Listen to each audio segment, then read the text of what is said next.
আচ্ছা, আজকে আমাদের ইন্ট্রোডাকশন টু রিডিং স্কিলের অফ টেক্সটের দ্বিতীয় কবিতা আমরা পড়ব। তো আজকে আমাদের কবিতার নাম হচ্ছে how do I love thee, let me count the ওয়েস, অথবা হাউ ডু আই লাভ দি। এই পয়েমটা লিখেছেন এলিজাবেথ ব্যারেট ব্রাউনিং, শর্ট করে আমরা ইবি ব্রাউনিং বলতে পারি। ঠিক আছে, তো আমি তোমাদেরকে যেভাবে পড়াই, একেবারে কবিতা পড়ার আগে আমরা একটু শর্টলি এই কবিতাটা সামারি পড়ব। ঠিক আছে, কবিতাটা আমরা একবার সামারি পড়ে নেব, তারপরে আমরা one by one, line by line interpretation করবো আমরা এই কবিতার। তাহলে আসো আমরা আগে কবিতাটার সামারি পড়ে নিই। এই সবগুলো প্রশ্ন তোমাদেরকে পড়তে হবে, সব কিছু নোট করা আছে। আচ্ছা, দেখো, how do I love the is a famous sonnet by E.B. Browning. In this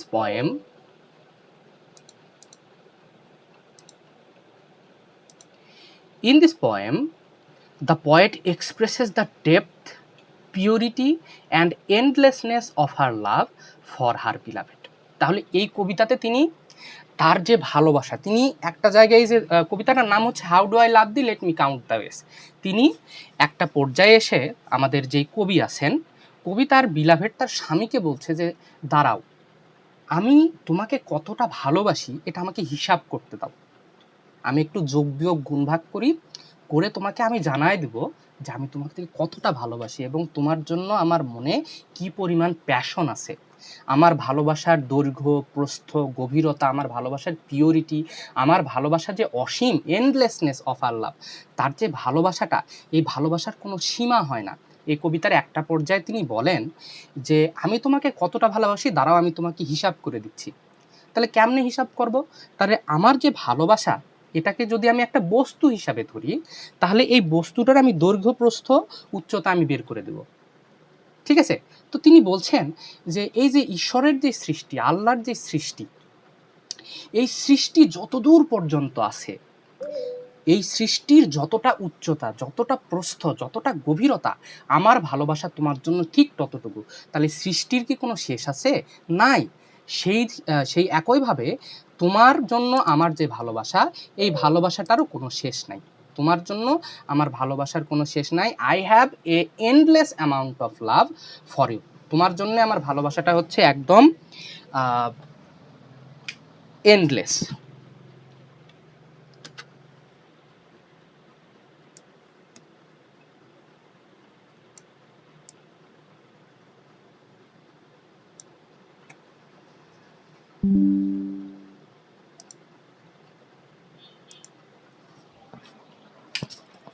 Okay. She tries to explain the different ways in which she loves him. এরপরে আমরা দেখব এই কবিতার মধ্যে, আমরা কবিতা একটু পরে পড়ব, এই কবিতার মধ্যে আমরা দেখব সে অনেক রকমের হিসাব কিতাব, অনেক ধরনের ডিফারেন্ট মেজারে তার ভালোবাসাটাকে তিনি মাপার চেষ্টা করবেন। At first she says that her love is deep, her love is wide and her love is high. Just এটা একটু বুঝানো, এরপর আমরা কবিতা পড়ব। Reaching as far as her soul can reach. ওই যে বললাম যে তার আত্মা এই পুরা পৃথিবীর, ঈশ্বরের যে সম্পূর্ণ সৃষ্টি, এই সম্পূর্ণ সৃষ্টির যে দৈর্ঘ্যপ্রস্থ উচ্চতা যতটুকু, তার আত্মা যতদূর পর্যন্ত যেতে পারবে ঠিক ততদূর পর্যন্ত সে তাকে ভালোবাসে, তার বিলাভেডকে ভালোবাসে। She loves him not only in special moment but also in ordinary activities or everyday life, both day and night. তিনি শুধুমাত্র যে স্পেশাল সময়, দেখা যাচ্ছে যে আজকে হচ্ছে আমাদের অ্যানিভার্সারি, আজকে আমি তোমাকে প্রচুর পরিমাণ ভালোবাসলাম, না, আজকে অ্যানিভার্সারি এই জন্য আমি যে তোমাকে ভালোবাসবো সেটা কিন্তু নয়। আমি প্রত্যেকটা দিন প্রত্যেকটা মুহূর্ত সমানভাবে আমি তোমাকে ভালোবাসি। হ্যাঁ, her love is free and sincere and she doesn't expect praise or anything in return. এবং তিনি বলছেন আমার ভালোবাসা তোমার সঙ্গে সবসময় তোমার জন্য উন্মুক্ত, এবং আমি যে তোমাকে ভালোবাসি, তোমার জন্য যে আমি এত পাগল, এটা কিন্তু আমি কোনো প্রকার প্রশংসার জন্য করছি না, যে আমি হচ্ছে আমার পাশের বাড়ির যে ভাবি আছে তাকে দেখানোর জন্য যে আমি আমার হাজব্যান্ডকে কত ভালোবাসি, আমি আমার হাজব্যান্ডকে কত সুন্দর সুন্দর মজার খাবার রান্না করে দিই, এটা দেখে আমার হচ্ছে পাশের বাড়ির যে ভাবি সে বলবে আহারে এই মেয়েটা তার হাজব্যান্ডকে কত ভালোবাসে, তাকে প্রশংসা করবে, এটা আমি চাই না। আমি প্রশংসা চাই না, আমি তোমাকে ভালোবাসি কারণ আমি তোমাকে ভালোবাসি। তোমাকে ভালোবাসার জন্য অন্য কোনো কারণে আমার প্রয়োজন নাই, তোমাকে ভালোবাসি, এটাই enough. Okay, the poet also connects her present love with her past emotions and childhood faith. এই যে দেখো, আমাদের প্রত্যেকের কিন্তু অতীতের কিছু কিছু স্মৃতি আছে, অতীতের কিছু কিছু ইমোশন আছে, হ্যাঁ। তো এগুলাকে যেমন আমরা ছাড়তে পারি না, এগুলো আমাদের পিছনে অনেক সময় পর্যন্ত আমাদের পিছনে থাকে, আমাদের মনের মধ্যে লুকায় থাকে। ঠিক সেরকম বলছে, আমার যে কিছু পাস্টের অতীতের কিছু ইমোশন, অতীতের কিছু বিশ্বাস যেগুলো আমার মধ্যে সব সময় একটা আঁচড় কেটে থাকে, ঠিক সেরকম আমি তোমাকে ভালোবাসি, আমি তোমাকে কখনো ভুলতে পারবো না। She feels that through loving her beloved she has recovered the pure and innocent love that she once thought she has lost. এই লাইনটা আমরা কবিতা পড়ার সময় আরও ভালো করে বুঝব। তিনি বলছেন যে একটা কিছু কিছু স্মৃতি, কিছু কিছু ভালোবাসা সময়ের সাথে সাথে হারায় যায়, কিন্তু সে বলছে আমি যখন তোমাকে পেলাম, যখন আমি তোমাকে ভালোবাসতে শুরু করলাম, তখন কি হলো, আমি যেই স্মৃতিগুলা, যে ভালোবাসাগুলো আমি হয়তো বা ভেবেছিলাম সময়ের সাথে সাথে এটা হারায় যাচ্ছে, সেগুলাকে আমি আবার রিকভার করতে সক্ষম হয়েছি। She loves him with all the emotions of her life.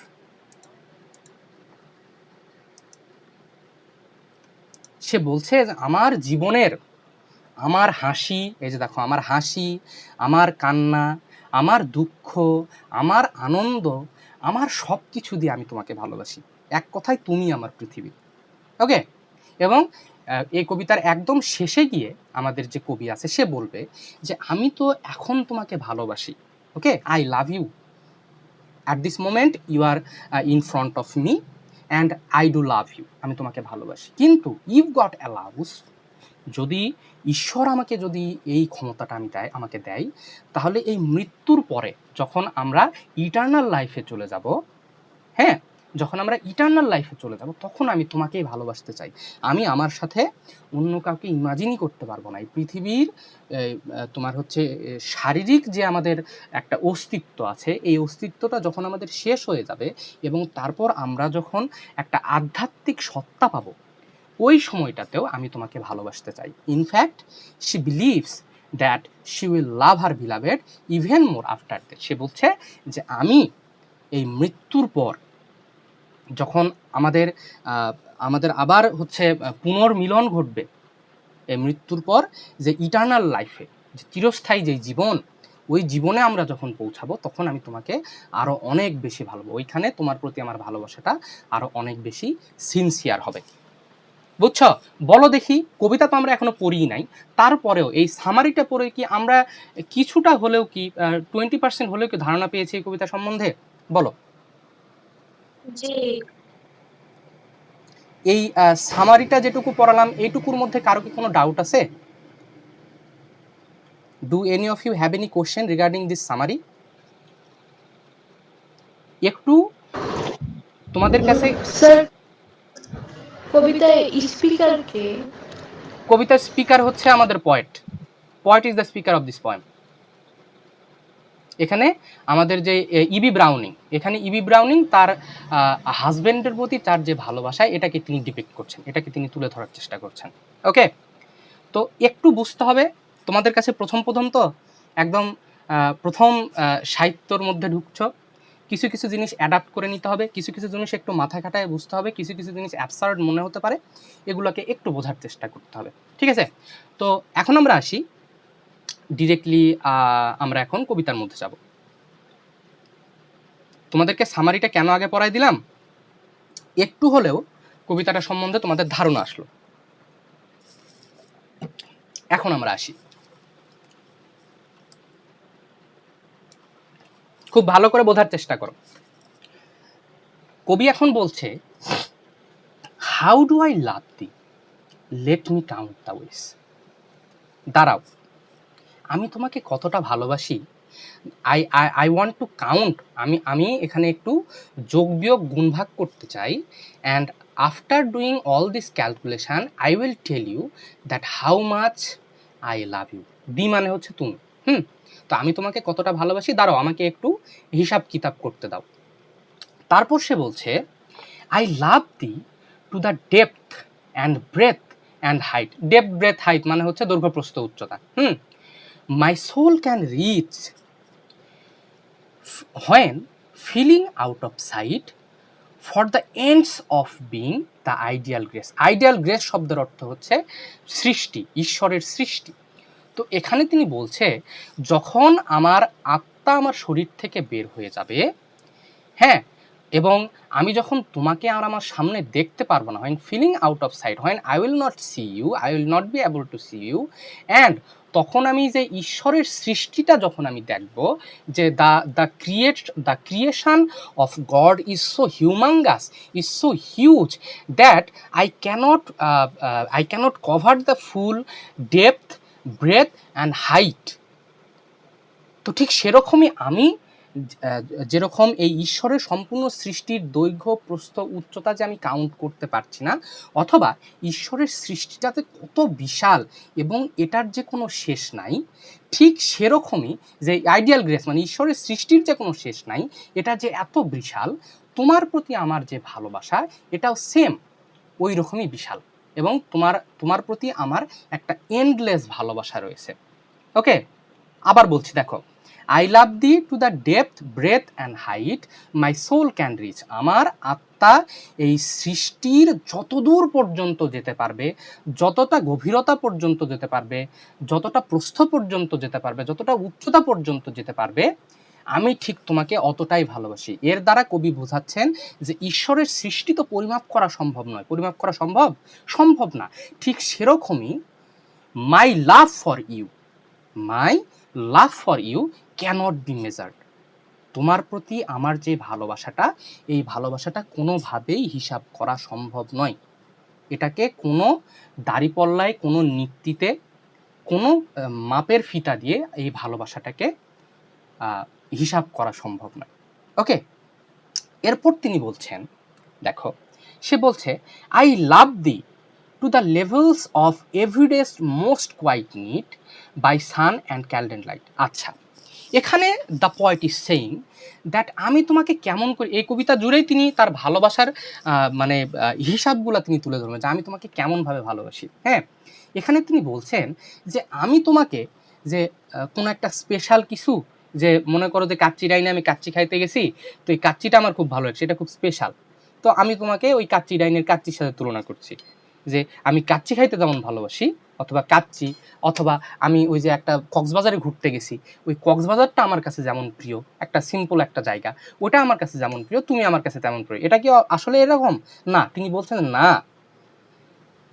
সবচেয়ে সিম্পল যে জিনিসটা আছে, ওই সিম্পল জিনিসটা আমার জীবনের জন্য, সিম্পল যে জিনিসগুলো আছে, যেগুলো ছাড়া আমি জীবনযাপন করতেই পারবো না, তোমার জন্য আমার ঠিক ওই রকম ভালোবাসে। তিনি বলছেন যে I love thee to the level of everyday's most quiet need, প্রত্যেক দিনের যেই ক্ষুদ্র যে চাহিদাগুলো আছে, মোস্ট কোয়াইট নিড, ঠিক আমি তোমাকে ঠিক ওই রকমই ভালোবাসি। By sun and candle light, মানে আমাদের জীবনযাপনের জন্য সান মানে তো বুঝছোই সূর্য, ক্যান্ডেল লাইট মানে এখানে বোঝাচ্ছে রাত, অথবা চাঁদ, অথবা দিন, অথবা রাত।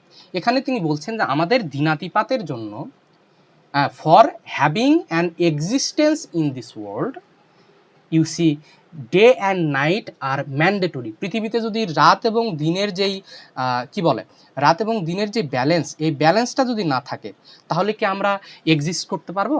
সম্ভব না। ঠিক সেরকমই যে এই মোস্ট কোয়াইট নিড, এই সূর্য, চাঁদ, অক্সিজেন, গাছপালা, এই সিম্পল জিনিসগুলোকেই দ্বারা আমি আমার ভালোবাসাটাকে প্রমাণ করতে চাই, আমার ভালোবাসার লেভেলটাকে আমি প্রকাশ করতে চাই। যেরকম এই জিনিসগুলো ছাড়া আমি বাঁচতে পারবো না, ঠিক সেরকমই আমি তোমাকে ছাড়া বাঁচতে পারবো না। ঠিক আছে, দেন সে বলছে I love the freely as man strive for right. হ্যাঁ, এখানে সে বলছে আমি ফ্রিলি তোমাকে ভালোবাসি, আমি উন্মুক্তভাবে তোমাকে ভালোবাসি। কিভাবে?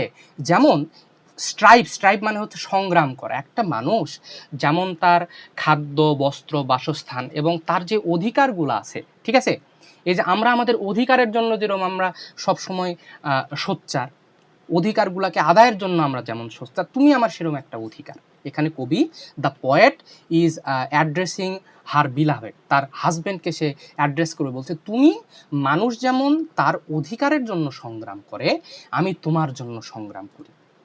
কারণ তুমি আমার অধিকার, আমি তোমাকে ছাড়া আমার লাইফটাকে আমি ইমাজিন করতে পারবো না, so you are my life. তারপর সে বলছে, আচ্ছা বলো দেখি আমরা কি বুঝতে পারছি কবিতাটা? জি দাদা, বুঝতে পেরেছি। ওকে, এরপর সে বলছে যে I love thee purely, I love thee purely, I love thee purely as they turn from praise. I love thee with the passion put to use in my old griefs and with my childhood faith. আচ্ছা, এখানে তিনি বলছেন যে আমি তোমাকে, এক minute,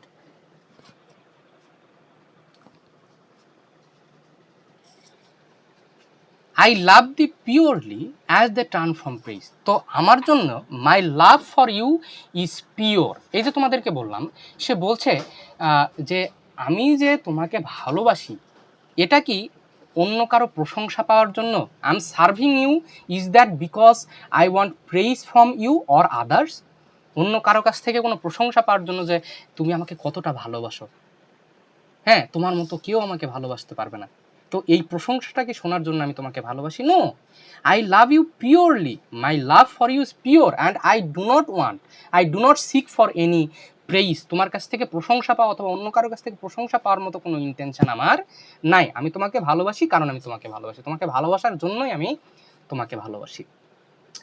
I love thee with the passion put to use in my old griefs and with my childhood faith. আচ্ছা, এই লাইন দুইটা বোঝানোর আগে তোমাদেরকে আমি একটা ঘটনা বলবো। আমি যখন ছোট ছিলাম, বুঝছো, হয়তোবা 4-5 স্টুডেন্ট, 3-4-5 এরকম স্টুডেন্ট, তো at that particular time I use to be very scared of তোমার রাজহাঁস। তোমরা দেখেছো হয়তোবা, আমি রাজহাঁসে খুব ভয় পাইতাম। রাজহাঁস আর আরেকটা হচ্ছে ওই বাচ্চাওয়ালা মুরগি। তো আগে আমার বাচ্চাওয়ালা মুরগির সাথে একটা এক্সপিরিয়েন্স তোমাদেরকে শেয়ার করি। তো আমি একদম ছোট থেকে খুব এনিমেল লাভার টাইপের মানুষ, বুঝছো। তো ওই তোমরা লক্ষ্য করবা যে যখন মুরগির ছোট ছোট বাচ্চা হয় তখন ওই বাচ্চাগুলো কিন্তু দেখতে খুব কিউট লাগে।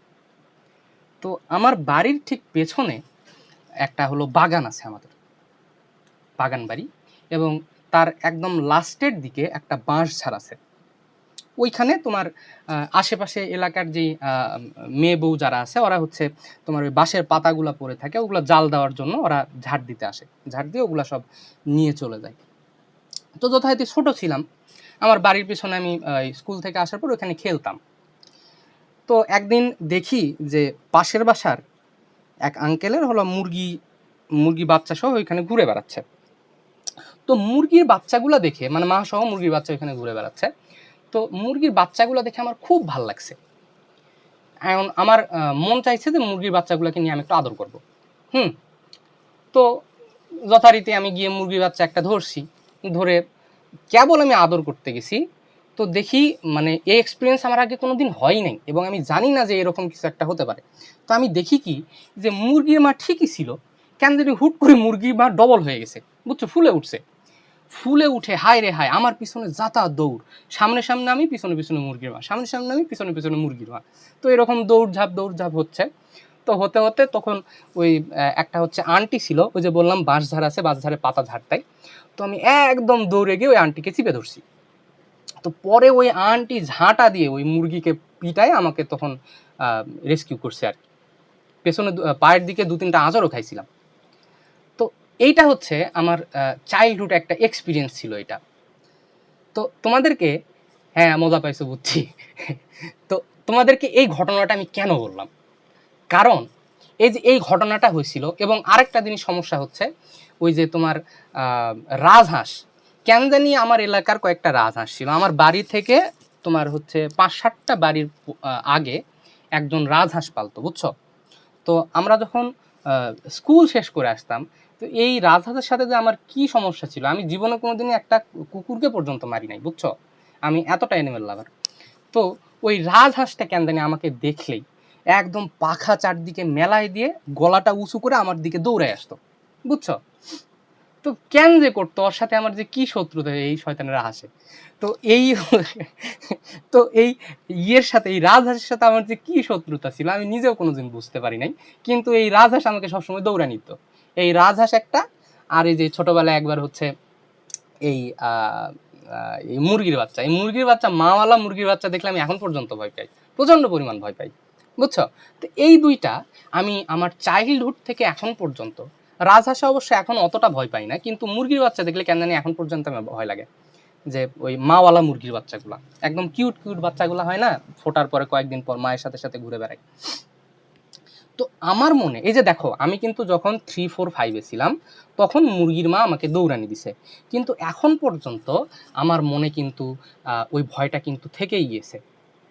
কেন বলো তো? কারণ হচ্ছে ওই যে চাইল্ডহুড একটা এক্সপিরিয়েন্স, চাইল্ডহুড একটা ফেইথ, যে কি, যে মুরগির কাছে যদি আমি যাই তাহলে আমাকে মুরগি দৌড়ানি দিবে, আমাকে আঁচড় দিবে, আমার সাথে একটা এক্সপিরিয়েন্স হয়ে গেছে। তো ওই স্মৃতিটা এখন পর্যন্ত কিন্তু আমার কাছে আছে। এখন আমি আসি যে এতগুলা পেশাল কেন পারলাম পড়ার বাদ দিয়ে। এই যে দেখো, I love thee with the passion put to use in my old grief and with my childhood faith. আমার ছোটকালের পুরাতন কিছু দুঃখ, পুরাতন কিছু চাইল্ডহুড ফেইথ, ওইগুলার প্রতি আমার যে প্যাশন জড়ায় আছে, ওগুলাকে আমি যতটা আমার মনের মধ্যে আঁচড় কেটে আছে, তুমি ঠিক ওইভাবেই আমার মনে আঁচড় কেটে আসো। আমি ওই যে আমার যে মুরগির ভয়টা, যে মুরগির ভয়টা আমার মধ্যে থেকে যে কখনো যাবে না, ঠিক সেরকম তুমিও আমার মনে ওই রকম একটা জায়গা দখল করে আছো, যে জায়গাটা আমি আর কখনো কাউকে দিতে পারবো না। বলো, বুঝতে পেরেছো যে এত পেশাল কেন পারলাম? বলো, এই লাইনটা কি বুঝতে পেরেছো কিনা, যে I love thee with passion put to use in my old grips and with my childhood faith. বলো, বুঝতে পেরেছি কিনা? জি বুঝেছি। কারো কি কোনো সমস্যা আছে? অন্তত এই 2 লাইনে কারো কোনো সমস্যা আছে?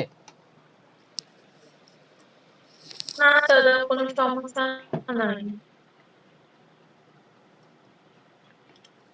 ওকে, তাহলে কেউ কোনো সমস্যার কথা বলছো না, তাহলে আমি কিন্তু ধরে নিচ্ছি যে তোমরা সবাই বুঝতে পেরেছো।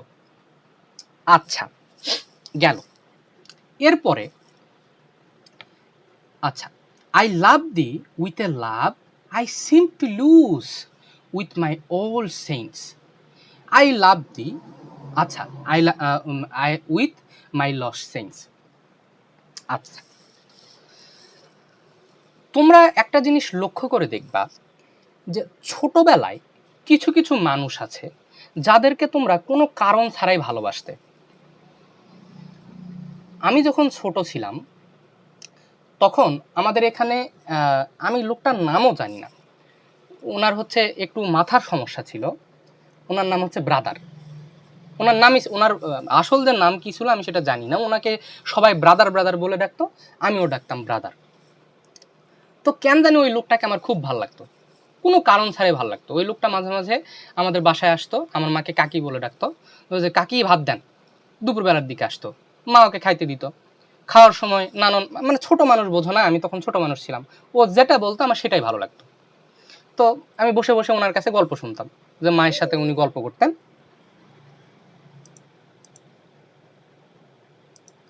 তো ওই লোকটা মার সাথে গল্প করতো, তারপর থেকে থেকে আমার সাথে গল্প করতো।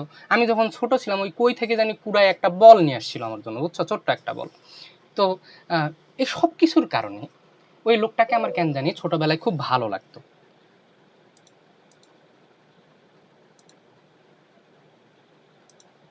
আচ্ছা, কিন্তু একটা সময় তোমরা লক্ষ্য করবা যে যেই মানুষগুলাকে একটা সময় আমাদের খুব ভালো লাগতো, আমরা যখন ছোট ছিলাম, কিছু কিছু মানুষ আমাদের জীবনে অবশ্যই আছে, তোমাদের জীবনেও আছে, যে কোনো কারণ ছাড়াই ছোটবেলায় কিছু কিছু মানুষদেরকে আমাদেরকে ভালো লাগতো, হ্যাঁ, তাদেরকে আমরা পছন্দ করতাম। কিন্তু আস্তে আস্তে ওই মানুষগুলা কেন জানি আমাদের স্মৃতি থেকে বের হয়ে যায়, বুঝছো? তো এখানে কবি বলছেন I love thee with a love I seem to lose with my old saint. Old saint শব্দের অর্থ হচ্ছে তোমার পুরনো কিছু বিশ্বাস, পুরনো কিছু তোমার গল্প, পুরনো কিছু মানুষ, এগুলা সে বলছে যে কিছু কিছু মানুষদের প্রতি আমার আগে যেই আকর্ষণ ছিল, আগে যেই ভালোবাসাটা ছিল, ওইটা সময়ের সাথে সাথে নষ্ট হয়ে যায় এবং আমি ভেবেছিলাম ওই জিনিসগুলো হয়তো বা আমি হারায় ফেলবো।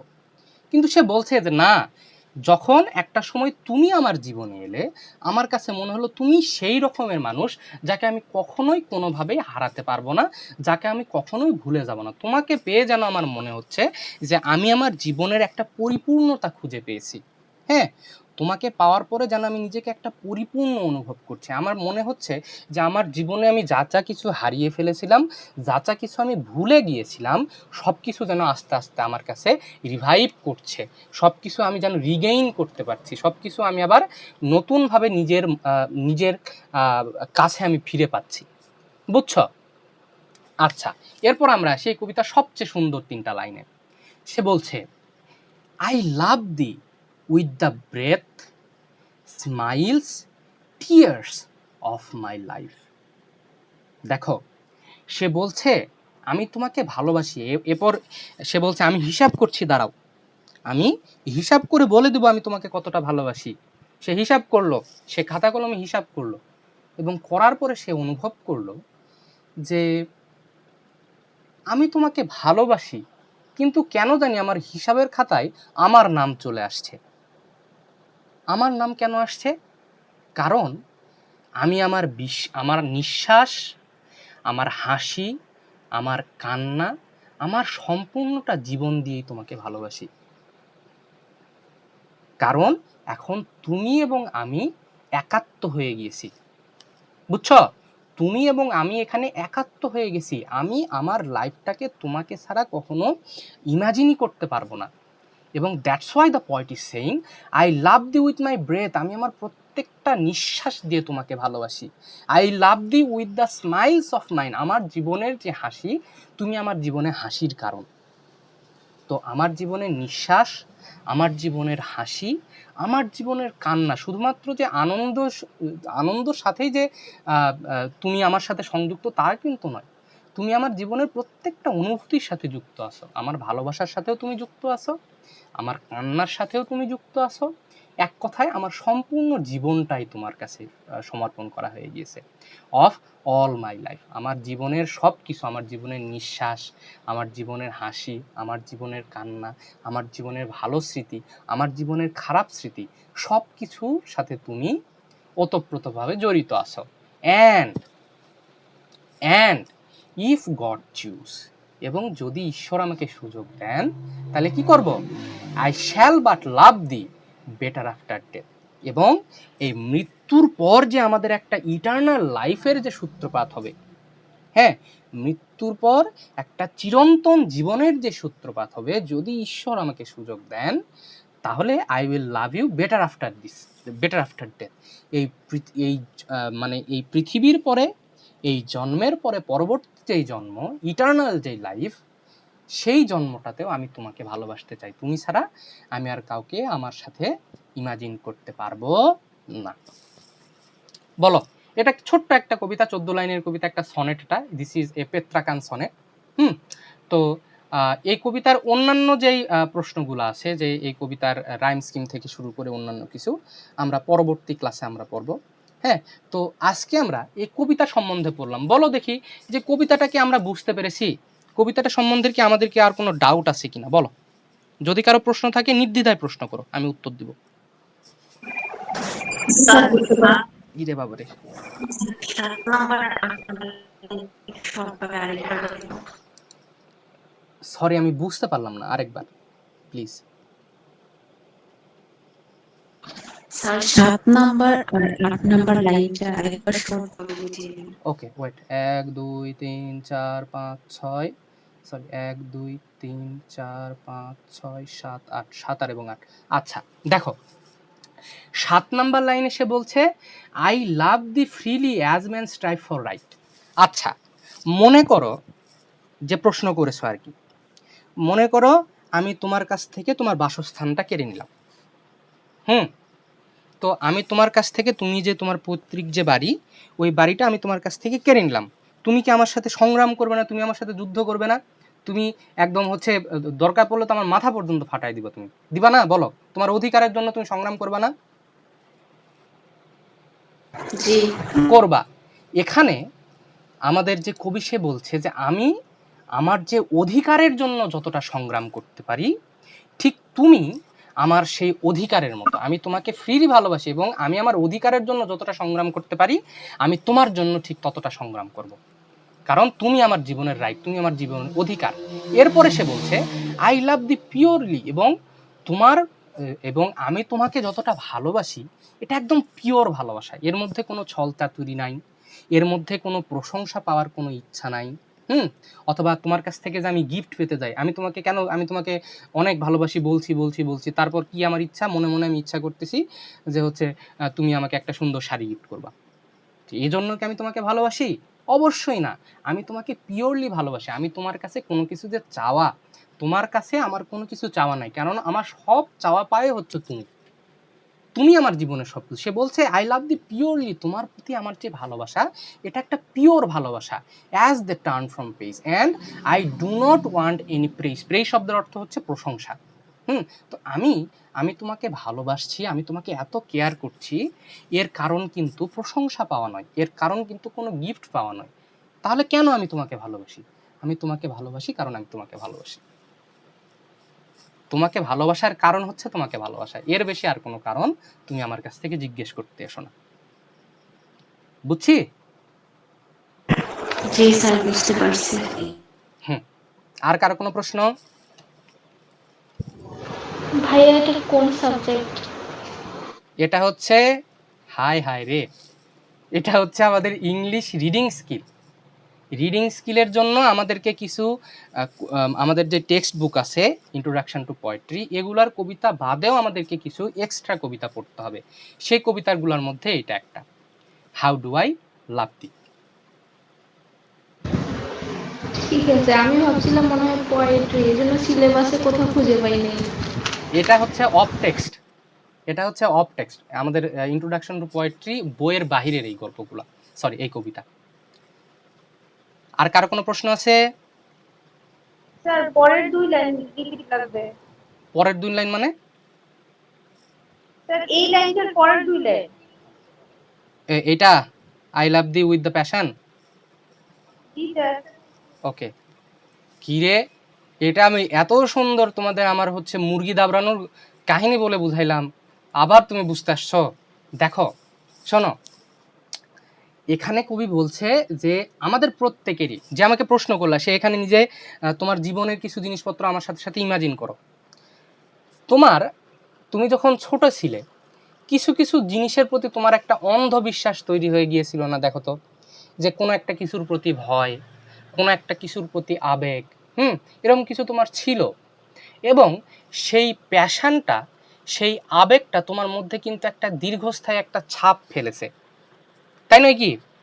তো ঠিক সেরকমই সে বলছে যে আমার জীবনে আমার যে ওল্ড গ্রিফ, আমার কিছু অতীতের কিছু দুঃখের স্মৃতি, অতীতের কিছু বিশ্বাস, এগুলো আমার মনে একটা দীর্ঘস্থায়ী একটা ছাপ ফেলেছে, যেটাকে আমি আমার মন থেকে কখনো সরাতে পারি নাই।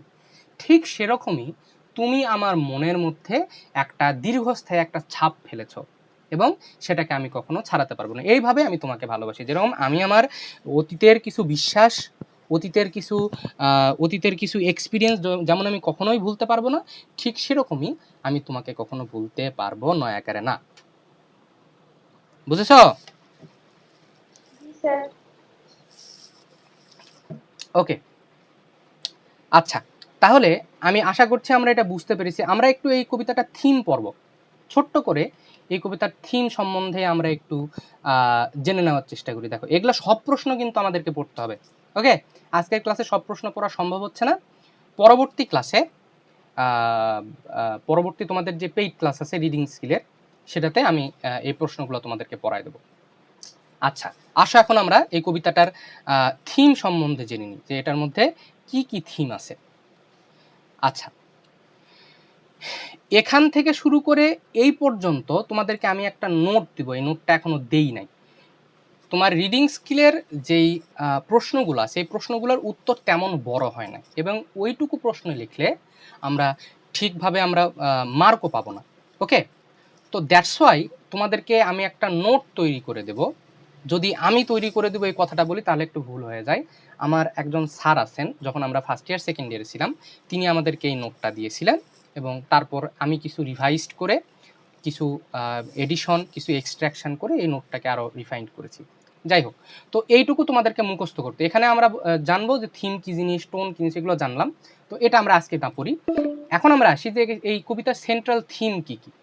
এই কবিতার সেন্ট্রাল থিম হচ্ছে is deep, pure, sincere and eternal love.